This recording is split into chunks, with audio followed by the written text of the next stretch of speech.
Hello, I am Christy Muro, and this is one of the videos I created to explain what's new in Future Pack 2508.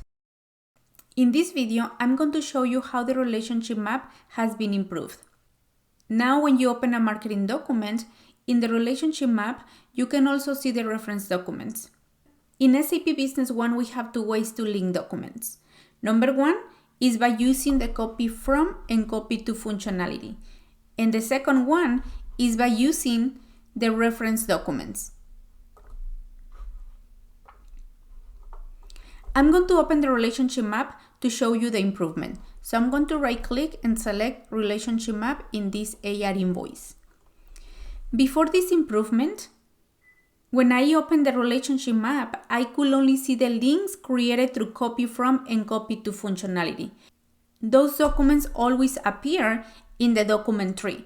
So if I wanted to see the reference documents, I need to switch from document tree to reference document.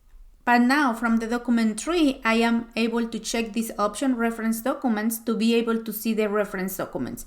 I'm going to link a document using the reference documents to show you that. I'm going to go to the accounting tab, reference document, to link a document. So I'm going to link it to a credit memo.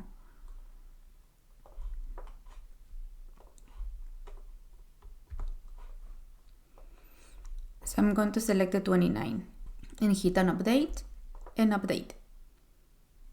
Okay, so now I'm going to right click and select relationship map. So again, before this improvement, if I wanted to see the reference documents, I needed to switch from document tree to reference documents to see those documents. But now from the document tree, if I check this option, reference documents, I will be able to see all the documents that were linked through the copy from and copy to functionality and from the reference document. As you can see here, we have the credit memo. So now in one place, I can see everything connected to the main document without switching views. And that's it for today. Thank you for watching.